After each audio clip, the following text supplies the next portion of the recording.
안녕하십니까. 사회복지조사론 제2강 강의 기본이론 강의 시작하겠습니다. 이 강은 2장에 있는 내용인데요. 사회복지와 조사연구 방법론에 대해서 하겠습니다. 자, 제1절에 보니까 연구 방법론이 나왔고 제2절에 보니까 사회복지조사의 개요가 나와 있습니다. 당연히 제2절에 있는 내용이 중요합니다. 2절에 있는 사회복지조사의 개요를 중점적으로 공부하시면 될 것 같아요.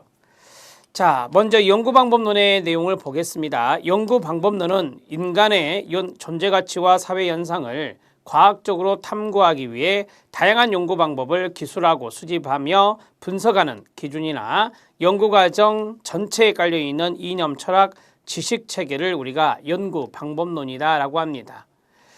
이 특성을 보면 경험주의적 방법을 사용한다라고 했습니다. 즉 앞에서 말씀드린 대로 경험적 검증 가능성을 토대로 하고 있고요.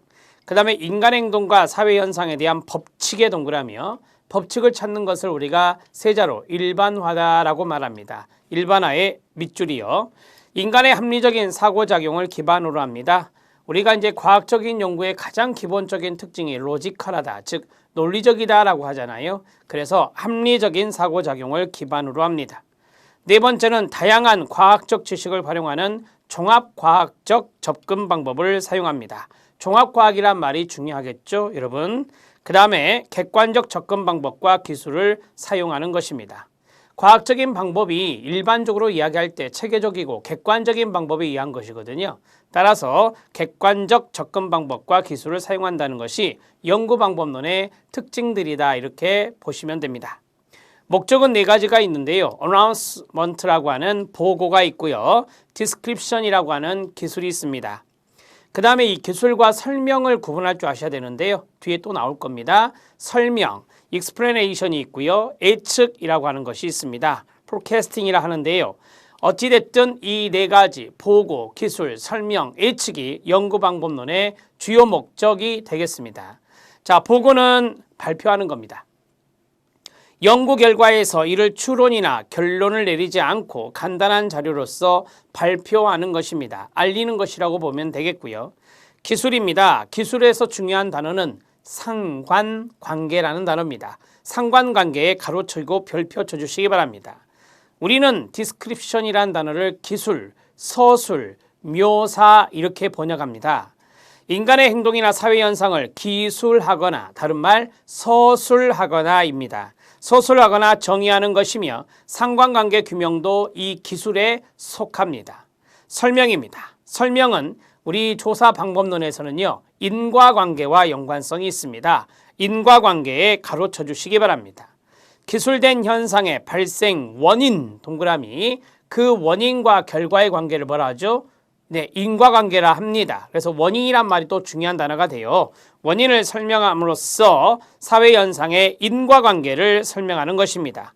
사회복지조사론에서 설명적이라는 용어의 의미는 즉 인과관계를 의미한다는 것을 기억하시기 바랍니다. 예측입니다. 이론의 기초 명제로부터 보다 복잡한 명제를 추론하는 것입니다. 즉 수입된 자료를 분석하여 미래의 상황 가로 묶어요. 미래의 상황을 추정하고 예측하는 것입니다. 우리는 상관관계를 규명할 수 있습니다. 인과관계 규명할 수 있습니다. 이러한 관계 규명으로부터 도출된 내용을 가지고 미래를 예측할 수 있는 것입니다. 자, 정리가 됐고요. 여기까지는 워밍업이었습니다. 제2절 사회복지조사의 개요입니다. 별표 하나 쳐주시기 바라고요. 1번의 사회복지조사, 그 다음에 넘기시면 2번 조사연구의 과정이 있습니다. 거기에 별표 2개 치시기 바랍니다.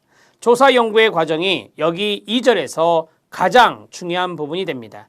물론 1번에 있는 내용에서도 연구의 윤리성이라고 하는 것, 윤리 문제가 꼬박꼬박 한 문제씩 출제되고 있는데요. 그 윤리성을 물어보는 문제를 대비하시면 되겠습니다. 사회복지조사 개념입니다. 사회복지조사란 사회복지의 목적, 즉 사회적 욕구 충족의 동그라미 1, 사회문제 해결의 동그라미 2, 이것을 수행하기 위한 하나의 도구입니다. 도구의 동그라미. 사회복지조사만으로 모든 것을 다 할 수 없습니다. 사회복지조사가 하나의 수단이고 도구가 된다는 것입니다.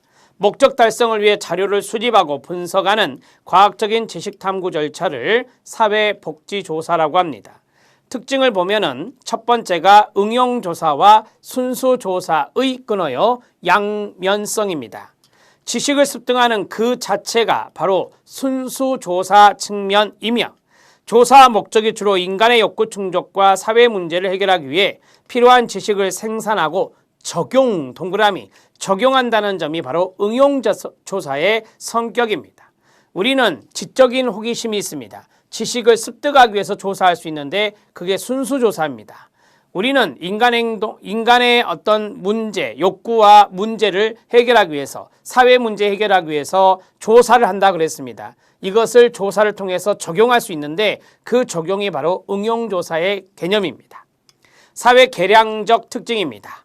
사회 개량을 다른 말로 하면 사회 개선이 되겠습니다. 사회복지조사는 주로 사회적 약자의 문제를 다루어 끊어요 사회를 개선하는 특징이 있습니다. 계획적 특징입니다. 욕구조사가 중요한 단어입니다. 욕구조사의 가로. 욕구조사는 서비스 수급 대상자의 선정과 욕구의 종류 및 수준을 파악하여 사회복지 서비스를 계획적으로 제공할 수 있도록 도와주는 것이 있습니다. 거기서 계획적으로 라고 했습니다. 계획적의 동그라미. 사회복지조사 중에 욕구조사가 있습니다. 우리는 뒤에 챕터에서 욕구조사와 프로그램 평가조사를 배우게 되는데 이런 것들이 다 사회복지조사 중에 하나거든요. 따라서 계획적인 특징으로 욕구조사를 하는 것입니다. 평가적 특징은 무엇일까요? 평가조사입니다. 사회복지 서비스 프로그램의 효과성과 효율성을 평가하기 위한 도구로 사회복지조사가 활용될 수 있습니다. 시험적 특징입니다. 사회복지조사를 통해 프로그램의 상호작용이라든지 상관관계나 인과관계를 분석할 수 있습니다. 이것을 가지고 간접적으로 시험할 수 있겠죠. 우리는 인과관계, 상관관계 규명에서 말씀드린 대로 미래를 예측할 수 있다 했습니다. 따라서 이런 것들이 간접적인 시험적 특성이 됩니다. 자, 사회복지사에게 과학적 조사 방법론이 필요한 이유가 있습니다. 별표, 시험 문제 출제된 건데요. 첫 번째, 실천 현장에서 수행하는 업무에 끊어요 조사 관련 지식이 필요합니까? 네, 그렇습니다. 우리는 평가를 합니다. 실천 현장에서. 따라서 조사 관련 지식이 필요할 수밖에 없습니다. 서비스의 질을 높일 수 있는 끊어요 실천 기술 개발을 위해 필요하나요? 네, 그렇습니다. 실천 기술 개발은 서비스의 질을 높이는 것입니다. 이러한 것들은 욕구조사에서부터 시작해서 바로 이 실천 기술을 통한 프로그램 평가조사까지 모두 다 사회복지조사가 들어갑니다. 따라서 필요합니다. 지역 주민의 욕구조사를 위해 필요하다. 욕구의 동그라미. 사회복지사가 제공하는 서비스에 대한 평가 동그라미. 평가조사가 되겠죠. 이 네 가지가 조사 방법론이 필요한 이유가 되겠습니다. 쉽게 출제됐고 이것은 기억, 니은, 디귿, 리을, 박스용으로 출제된 지문이었습니다. 한계 들어갑니다. 한계는 시간적인 제한성이 있습니다. 경험적 인식의 제한성이 있습니다. 연구자의 가치와 선호로 인한 제한성이 있습니다. 이걸 뭐라 하죠? 가치 지향적이라고 합니다. 비용 제한성이 있고요. 지리적 제한성이 있습니다. 여기에서 틀린 지문으로 나올 수 있는 것이 바로 3번입니다. 3번 오른쪽에다가 가치 중립적이다. 가치 중립성으로 인한 제한. 가치 중립성으로 인한 제한. 이렇게 하면 X가 됩니다. 거기 나온 대로 연구자의 가치나 선호가 개입될 수 있습니까? 네, 사회과학에서 배웠습니다. 따라서 이러한 가치로 인한 제한이기 때문에 가치 지향적이다라고 이야기하는 것입니다. 가치 중립성으로 인한 제한이 아닙니다. 자, 한계의 첫 번째 시간 제한성 들어갑니다. 사회복지조사는 시간이 많이 소요됩니다. 그 다음에 4번을 봐주시기 바랍니다. 비용의 제한성을 보시면 사회복지조사가 기간의 장기화 동그라미, 연구 대상의 크기가 커짐, 대상자 수가 많다라고 하는 거예요. 그럴 때는 조사 비용 부담이 증가할 수밖에 없습니다. 시간 많이 들죠. 비용 많이 듭니다. 네, 그래서 지리적으로 제한될 수밖에 없는데요. 5번 일정 지역에서 조사가 수행되는 경우가 많기 때문에 표본의 대표성에 문제가 있을 수 있습니다. 지리적인 바운더리가 좁다라고 하는 거죠. 시간과 비용이 많이 들다 보니. 자, 그러면 이제 경험적 인식의 제한성을 보겠습니다. 사회복지조사는 경험적으로 인식된 내용만을 포함하고 있는데 반해 끊어요. 우리가 경험적으로 검증 가능하게 해야 되는 것이 사회복지조사라고 배웠잖아요. 그런데 인간의 경험적 인식의 범위에는 한계가 있습니다. 따라서 경험적 인식의 제한성이라고 합니다. 자, 연구자의 가치와 선호로 인한 제한인데요. 조사 과정에 있어서 연구자 개인의 가치가 개입될 가능성이 항상 존재한다는 것입니다. 이것은 문제점 아닙니까? 그래서 우리가 한계라고 이야기하는 것입니다. 자, 이제 사회복지조사의 윤리성에 대해서 보겠습니다. 연구 내용 및 주제, 연구 대상 및 과정, 연구 결과 세 가지로 나누어 봤을 때 연구 내용 및 연구 주제가 사회적 윤리나 도덕성에 어긋나지 않아야 됩니다. 연구 내용이 인간에게 해를 주어서는 안 된다는 것입니다. 효과적인 살인에 대한 연구 어떻게 합니까? 이런 연구는 적절하지 않습니다. 연구 대상 및 과정입니다. 연구 대상인 인간을 수단으로 이용해서는 안 됩니다. 수단이나 방법으로 이 인간을 대우해서도 안 됩니다. 연구 대상자에게 그렇게 했을 때 신체적, 정신적, 물질적, 법적 피해를 주게 되는데 그래서는 안 되는 것이죠. 연구자는 연구 대상자의 승인, 동의, 승낙을 얻어야 합니다. 연구 결과입니다. 연구 결과를 공식적으로 발표할 때 조사 대상자에 대한 익명성 당연히 보장해야 합니다. 이에 따라 자료원에 대한 비밀도 보장해야 됩니다. 우리가 보통 자료원을 뭐라고 하죠? 소스라고 하는데 그 소스에 대해서도 비밀 보장은 지켜져야 합니다. 자, 밑에 실력 따지기에 보면 연구의 윤리성이 나와 있습니다. 연구윤리란 윤리학에서 다루는 근본적인 윤리 원칙들을 과학적 연구와 관련된 다양한 쟁점들에 적용하는 것입니다.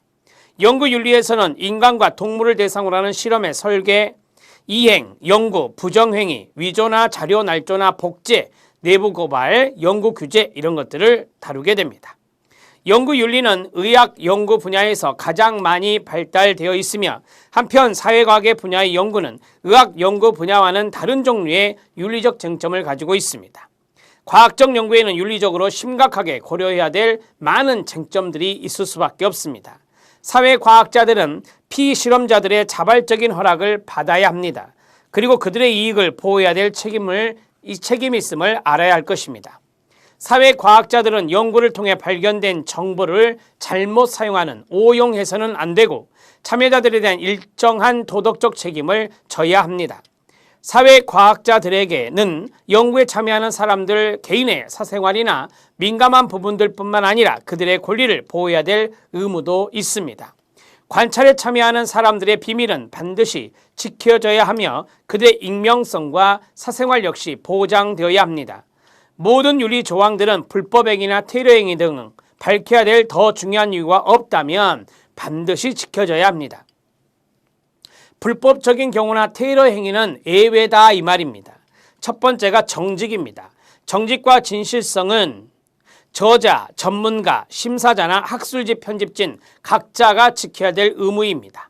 심사 과정인데요. 이거는 이제 논문과 연관성이 있는 윤리성입니다. 심사 과정은 동료 심사 과정은 출판물의 질을 높이고 새로 나온 연구 결과가 축적된 연구의 흐름에서 어느 지점에 있는지 그것이 독창적인지 판단하기 위한 필수적인 과정이 됩니다. 윤리적 기준들을 보면 최근 몇몇 학술지에서는 편집자의 말을 통해 부도덕한 행위에 대한 사례를 소개해주고 있습니다. 자, 가장 대표적인 게 뭡니까? 표절이라고 하는 것들이 있죠. 자, 저자의 권한입니다. 누가 저자의 권한을 주장할 수 있는가? 책을 함께 집필한 경우 저자의 이름이 어떤 순서로 표기되어야 하는가? 이런 것들도 상당히 저자의 권한적인 측면에서 윤리성을 고려하는 것입니다. 자, 여기까지 해서 조사 연구의 윤리까지 정리했는데요. 우리는 이제 사회복지조사에 대해서 기본적인 것들을 조금 판서를 하고 그 다음에 조사 연구의 과정으로 들어가겠습니다.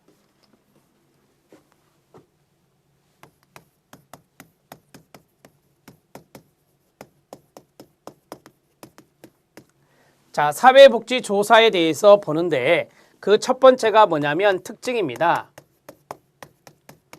특징은 순수조사와 응용조사 응용조사 양면성이 있다라고 했었죠. 순수조사와 응용조사의 양면성이 있다. 자, 순수조사는 지식 습득을 의미하는 것이고 응용조사는 적용을 의미하는 것이다. 이렇게 배웠습니다. 자, 그 다음에 두 번째는 계획적 특징이 있다라고 했습니다. 계획적인 특징은 바로 욕구조사가 사례가 될 수 있습니다. 자, 세 번째는 평가적 특징이 있습니다. 평가적 특징은 평가조사가 여기에 들어갈 수 있습니다. 자, 시험적 특징이 있습니다. 시험적 특징은 자, 관계 규명을 통해서 간접적으로 시험할 수 있다라고 하는 것입니다. 이렇게 정리하시면 되고, 사회 개량적 특징이 있습니다. 사회를 개선하는 효과가 있다. 사회 개량적 특징까지 정리를 5가지로 해드렸습니다. 자, 이렇게 간단하게 보시고, 자, 두 번째는 한계입니다. 자, 두 번째 사회복지조사의 한계는 시간적인 제한이 있다 했습니다. 비용적인 제한이 있다 했습니다. 지리적인 제한이 있다. 이 세 가지를 묶어서 정리하시면 됩니다. 자, 지리적인 제한성이 있기 때문에 대표성의 문제가 발생할 수도 있습니다. 대표성 문제 나타날 수도 있다는 것을 여기에서 착안해서 적으시면 되고, 자, 경험적 인식, 인간에게는 한계가 있습니다. 연구자도 한계가 있는 인간이에요. 그래서 경험적 인식의 제한성이 있습니다. 경험적 인식의 제한성이 있고, 그 다음에 연구자 가치관의 개입으로 인한 제한성이 있습니다. 자, 이것은 제가 뭐라 했죠? 네, 가치지향적이라 했어요. 가치지향적인 특징으로 인해서, 가치지향적이라는 특징으로 인해서 한계가 나타난다라고 했었죠. 자, 여기에 가치 중립적이란 말이 들어가면 안 된다. 우리 시험에 초창기에 나온 적이 있거든요. 가치 중립적이란 말이 들어가면 안 된다. 이렇게 해서 정리하시면 됩니다. 자, 이렇게 정리하면 한계가 끝나게 됩니다. 세 번째가 윤리성인데요. 자, 윤리성에서 간단하게 몇 가지 보면, 우리 시험은 사례도 나왔거든요. 이거 기출문제 반드시 확인하셔야 됩니다. 자, 윤리성은 익명성을 보장해야 된다라고 했어요. 익명성을 보장하고 자료원도 보장해야 됩니다. 자료원에 대한 비밀 보장도 필요하다. 소스에 대한 비밀 보장도 요구된다라고 했고요. 그 다음에 사생활 보호도 해야 된다라고 했습니다. 사생활 보호해야 된다. 그 다음에 연구 참여자의 동의도 받아야 됩니다. 연구 참여자의 동의가 요구된다라고 하는 것이고요. 이렇게 쓰시면 되겠죠. 함부로 쓰지 말고요. 동의 요구라고 쓰겠습니다. 자, 그리고 인간을 연구의 수단으로 활용하면 안 됩니다. 인간은 연구의 수단이 될 수 없습니다. 자, 그러면 이 인간에게 어떤 피해, 신체적인 피해, 정신적인 피해 이런 것들이 들어가면 안 되죠. 자, 무피해.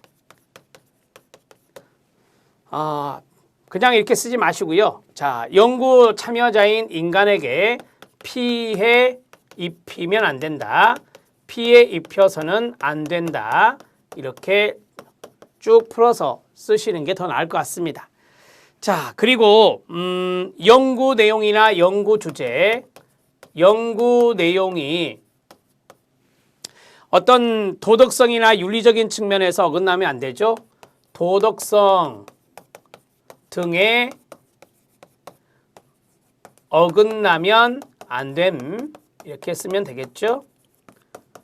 자, 이 정도 여러분들이 정리해 놓고 보시면 되고요.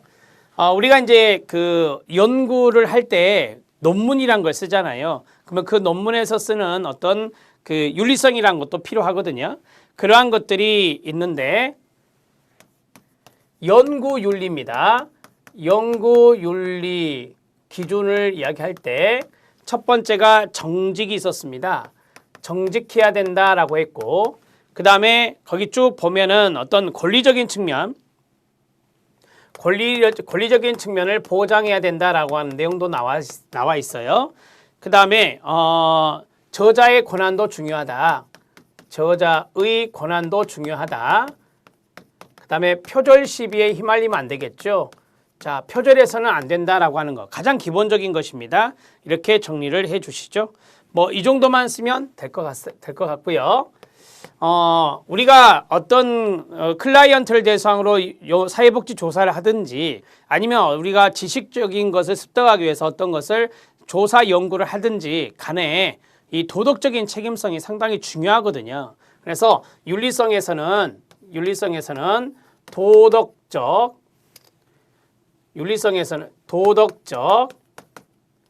책임성이 강조된다. 도덕적 책임성이 강조된다. 이렇게 해서 마무리를 지시면 돼요. 자, 저는 지금까지 세 가지에 대해서 말씀을 드렸습니다. 사회복지조사의 특징에 대해서 알아봤고 사회복지조사의 한계에 대해서 알아봤습니다. 여기서 조심해야 될 것은 가치 중립에 의한 제한 이런 거 없어요. 자, 윤리성에 대한 부분이 나왔었죠. 이것이 가장 시험에 여기에서는 많이 나옵니다. 익명성, 연구 참여자의 익명성이라든지 소스 이러한 비밀 보장 필요하고 사생활 보호해야 되고 연구 참여자의 동의를 받는 것은 기본입니다. 자, 인간을 연구의 수단으로 활용해서는 안 되고 인간에게 피해를 입혀서는 안 된다는 겁니다. 연구 내용이나 연구 주제가 도덕성 등에 어긋나면 안 된다라고 하는 거죠. 규범적인 측면에 어긋나면 안 된다라고 하는 것입니다. 이렇게 정리를 하시고요. 자, 그 다음에 여기 연구윤리에서 이 정직성이 요구되고 그 다음에 권리 보장해 줘야 되고 저자의 권한 이런 것들도 이제 우리가 어느 정도는 감안을 해야 됩니다. 주 저자도 아닌데 논문 맨 앞에 들어가면 그거 문제 되는 거예요. 주 저자가 앞에 들어가는 것이거든요. 그 다음에 표절해서도 안 된다라고 하는 것이고요. 이런 것들을 모두 다 보았을 때 연구자의 도덕적인 책임성이 중요하다, 강조된다라고 정리할 수 있겠습니다. 자, 사회복지조사에 대해서 했고요. 그 다음에 사회복지조사 연구의 과정에 대해서 보겠습니다. 여러분이 조사 연구의 과정까지 하면 이번 이 2강 강의가 끝나게 되는데요. 우리가 이 전체적인 틀을 좀 봐야 돼요. 전체적인 틀을 볼 때 첫 번째가 연구 문제 제기 문제 형성이라 했어요. 연구 주제 선정이 되고 그 다음에 가설 설정이 있는데 가설이나 분석단이나 변수나 조작적 정의 설정 문헌 검토가 있어요. 여기서 중요한 것은 조작적 정의라고 하는 단어거든요. 조작적 정의에 가로치고요. 그 다음에 이제 조사 설계가 이루어지고 그 다음에 자료 수집, 그 다음에 자료 정리와 분석 및 해석, 보고서 작성이 있습니다. 연구 문제에 대해서 연구의 결론을 도출한다라고 되어 있습니다. 자, 우리가 이제 보고서 작성 여기가 결론 부분이라고 생각하시면 돼요. 그래서 결론에 동그라미 치면 되겠습니다. 자, 보죠. 그리고 제가 판서를 쭉 해드릴게요. 조사의 주제, 목적, 이론적 배경, 필요성 등을 파악하고 이를 체계적으로 정립하는 과정으로 주제 선정과 함께 선정된 주제와 관련하여 문제를 보다 구체적, 체계적으로 표현하여 이게 문제제기라고 하는 거죠. 가설로 발전할 수 있도록 체계화하는 문제 형성 과정을 거칩니다.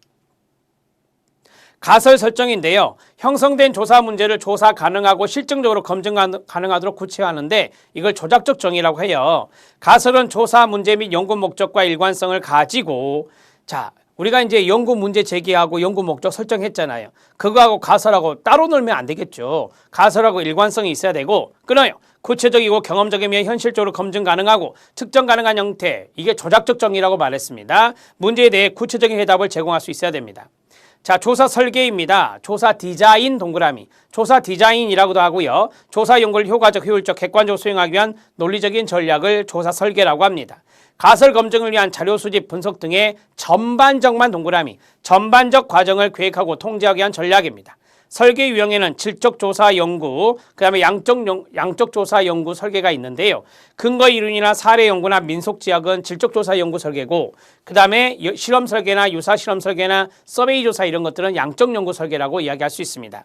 자, 자료 수집입니다. 자료는 관찰법이나 설문지법, 즉 뭐예요? 우편조사법, 면접 등의 방법으로 수입되며 연구자가 직접 수집하는 자료인 1차 자료와 끊어요. 다른 연구자나 실천가에 이미 수집된 2차 자료가 있습니다. 그리고 1차 자료 수집, 2차 자료 수집이라고 하는데요. 참고하십시오. 자료 정리와 분석 및 해석입니다. 양적 조사 연구의 경우는 부호화는 코딩이라 하는데요. 부호화 등을 거쳐서 입력이 되고 통계 프로그램이에요. 자, 입력된 자료들은 통계 기법의 동그라미, 통계 기법을 통해 분석의 단계를 거치게 됩니다. 자료 분석이 끝나게 되면 결과에 대해 의미 있는 해석이 이루어져야 되겠죠. 해석의 동그라미. 자, 보고서 작성입니다. 연구 결과를 객관적으로 증명하고 경험적으로 일반화 동그라미. 일반화시키기 위해 일정한 형식으로 기술하는데요. 그게 서론, 본론, 결론이 큰 틀이죠. 자, 형식으로 기술하고 보고하고자 하는 대상에게 전달하기 위한 보고서를 작성하게 되는 것입니다. 마지막에 보고서 작성인데요. 자, 밑에 팁을 봐주시기 바랍니다. 사회복지조사의 절차에서 자, 문제 설정이 있죠. 가설 설정이 있고요. 그 다음에 연구대상 선정이 있습니다. 세 번째가 연구대상 선정, 네 번째가 조사 설계, 다섯 번째가 개념화 및 조작화입니다. 개념화 및 조작화, 이게 이제 가설 다음에 오는 것이 조작화라고 앞에서 제가 연역법에서 말씀드렸었죠. 개념화 조작화는 쉽게 말하면 우리가 연구 설계가 끝났잖아요. 조사 설계 끝나면 설문지를 제작해야 되는데 그 과정이 바로 이겁니다. 자료 수집하고 자료 분석 결과, 그 다음에 보고서 작성입니다. 여기에 대해서 쭉 말씀드릴 거예요. 지금 우리가 위에서는 6단계로 했지만 여기서는 지금 8단계잖아요. 제가 8단계로 쭉 설명을 해드릴 겁니다. 기출 적용입니다. 조사 연구 과정 순서 잡기 문제였는데요. 여기 이제 기억, 니은, 디귿, 리을 네 가지로 나와서 순서대로 바로 잡아봐라. 이런 문제가 출제됐다 그 말이에요. 자, 저는 이것을 막 이렇게 흩어져 있는 것들을 순서대로 정리를 해 놓은 겁니다. 첫 번째, 아동학대로 관심 주제 선정한다. 이게 뭐예요? 네, 문제 제기 아닙니까? 그 다음에 아동학대는 청소년 비행을 유발할 것이다. 이게 뭐예요? 가설이잖아요. 가설 설정의 박스. 그 다음에 구조화된 설문지를 작성하네요. 자, 연구 설계 끝나고 나서, 조사 설계 끝나고 나서 설문지 작성합니다. 설문지 작성의 박스. 그 다음에 할당 표집으로, 비확률 표집 중에 하나죠. 할당 표집으로 대상자를 선정하여 자료 수집의 박스. 자, 자료 수집이 그 다음에 이루어져야 되겠죠. 설문지를 만들고 자료 수집 들어가니까. 그래서 이 순서대로 쭉 잡아주면 돼요. 어렵지 않은 문제였고요. 그 다음에 이제 참고에 사회과학의 한계가 있습니다. 여기까지 보고 정리할게요. 사회과학의 연구 대상은 인간입니다. 근데 이 인간을 수단으로 이용하면 안 된다고 그랬었죠. 이러한 인간의 복잡하고 다변적인 형태에 대한 정확한 예측이 어려워 끊어요. 사회과학이 과학적이고 객관적인 접근을 하는데 많이 어렵습니다. 연구 대상이 인간이기 때문에 연구 과정에서 인간을 목적이 아닌 방법적인 차원인 수단으로 사용할 수 없고, 이를 소홀히 하면 윤리적 문제가 발생한다고 제가 앞에서 말씀드렸습니다. 연구 대상인 인간의 행동은 연구자의 의도를 뛰어넘을 수 있어서 예측이나 어떠한 가정이 어려우며 통제나 조작이 불가능한 경우가 많습니다. 이런 것들을 우리가 사회과학의 한계라고 말합니다. 자, 여기서 당구장 표시를 하시고 사회과학의 한계를 간단하게 적겠습니다. 자, 사회과학이라고 하는 것은 거기 있는 대로 연구 대상은 인간이다라고 했습니다. 자, 이거를 적어놓고 쭉 보면요. 첫 번째는 과학적이고 객관적인 정확한 예측이 어렵다라고 했잖아요. 정확한 예측이 어렵다. 자, 이로 인해서 이게 1번이라 할까요? 자, 이로 인해서 과학적이고 객관적인 접근이 어렵다. 과학적이고 객관적인 접근이 어렵다. 자, 인간은 거기 있는 대로 전제 조건이 복잡하고 다변적인 형태라고 했기 때문에 그래요. 자, 그 다음에 두 번째는 뭐냐? 인간을 수단으로 활용하게 되면 수단으로 활용하면 무슨 문제가 발생한다고요? 네, 윤리적 문제가 발생한다라고 하는 것입니다. 이것도 마찬가지 한계라면 한계가 되겠습니다. 자, 세 번째 들어갑니다. 세 번째로는 거기 보면 통제나 조작이 불가능한 경우가 있다라고 했어요. 연구자의 의도를 뛰어넘을 수 있다라고 했어요. 연구자의 의도를 벗어나는 인간 행동 때문에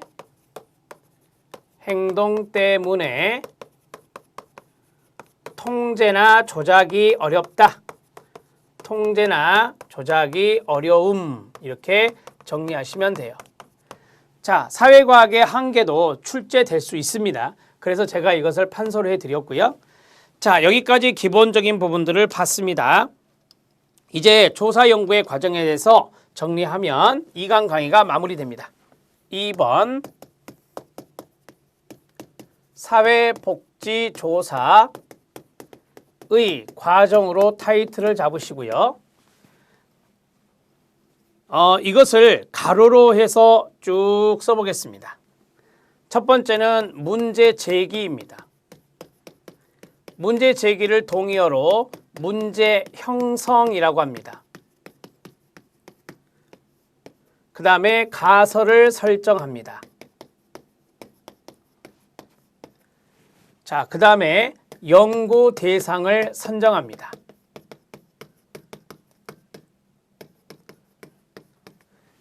그 다음에 조사 설계를 합니다. 이것의 동의어는 조사 디자인이라고 합니다. 그 다음에 개념화 및 조작화가 있습니다.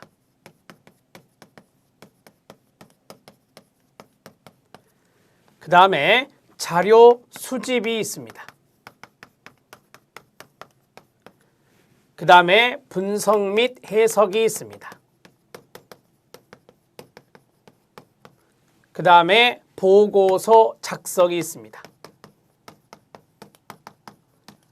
자, 있는 대로 다 풀어드렸습니다. 여기에서 우리 시험에 대개 연구대상 선정이라고 하는 것이나 개념화 및 조작화는 많이 빠져나와요. 그래서 대표적으로 문제제기, 가설 설정, 조사 설계, 자료 수집, 분석 및 해석, 보고 작성 이렇게 나오는 경우가 많아요. 이게 가장 대표적인 것이죠. 그러나 여러분들이 이 대목을 놓치면 안 돼요. 개념화 및 조작화가 무슨 말인지. 자, 문제 제기입니다. 우리가 보통 문제 제기할 때 문헌 조사를 많이 하죠.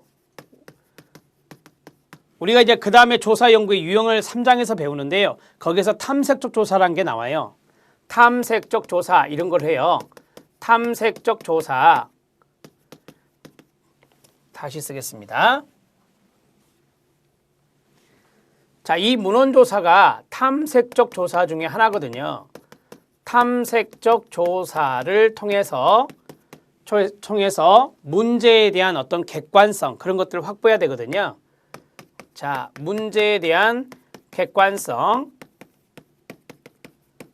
그런 것들을 확보할 수 있다. 객관적인 자료를 제시해야 되겠죠. 그래야 문제 제기가 되니까 이때 이제 연구의 목적도 나오게 되는 것입니다.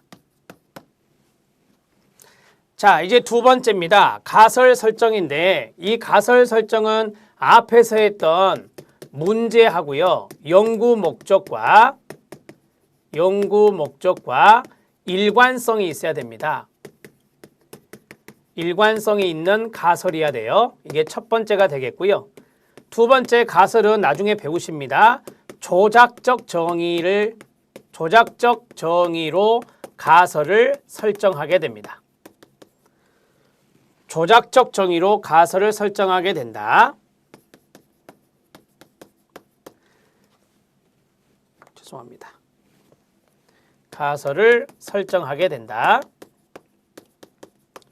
그러면 여기서 간단하게 말씀드릴게요. 조작적 정의라는 것이 뭐냐? 구체적이고 검증 가능하고 측정 가능한 정의입니다. 그것을 우리는 조작적 정의라고 합니다. 자, 이건 나중에 가설에서 구체적으로 배우니까 그때 또 하시면 돼요. 연구 대상 선정하고 조사 설계하는데요. 이 조사 설계는 전반적인 과정을 설계하는 겁니다. 전반적 과정을 설계하는 것입니다. 자, 두 번째, 우리가 조사 설계를 할 때요, 양적 설계를 할 수가 있고요. 그 다음에 질적 설계를 할 수가 있어요. 양적 설계의 대표적인 게 서베이입니다. 서베이라고 하는 것 등을 할 수 있고요. 등이라고 쓸게요. 자, 질적 설계는 뭐 민속지학이란 것도 있고요. 나중에 또 따로 배우시게 됩니다. 근거 이론이란 것도 있어요. 자, 연구자가 이때 이제 설계를 하는 거죠. 아, 내가 양적으로 할까, 질적으로 할까, 이런 것들을 설계할 수 있는 것입니다. 근데 되게 양적 설계를 많이 하죠. 양적 설계를 많이 합니다. 그 다음에 개념화 및 조작화입니다. 개념화 및 조작화는 제가 말씀드렸죠. 어떤 개념이 있을 때 그걸 조작화한다라고 했으니까 여기에서는 당연히 설문지, 질문지를 작성하는 과정이 됩니다. 질문지를 작성하는 과정이 돼요. 지금 제가 쭉 이게 나이라는 것은 되게 양적 설계에 해당되는 것들이 많습니다. 이게 많다라고 정리하시면 돼요. 자, 질문지를 작성했어요. 그러면 이제 자료 수집이라는 것을 해야 될 거 아닙니까? 자료 수집은 우리가 우편조사라고 하는 것을 할 수 있고요. 우편조사를 우리가 질문지법이라고 합니다. 동의어예요. 질문지법이라고 하고, 그 다음에 면접조사도 할 수 있죠. 면접조사를 할 수도 있고, 그 다음에 관찰법을 할 수도 있죠. 관찰법. 자, 기타 뭐 전화조사나 인터넷 설문조사 이런 거 다 할 수 있는 것입니다. 되게 이제 질적 연구가 많이 하는 것은 여기 면접하고 관찰 이것을 많이 하죠.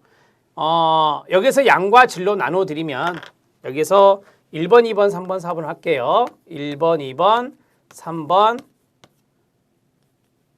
4번이 됩니다. 1번 우편조사하고 그 다음에 2번 면접조사 이것은 양적 조사에서 많이 하는 것이고요.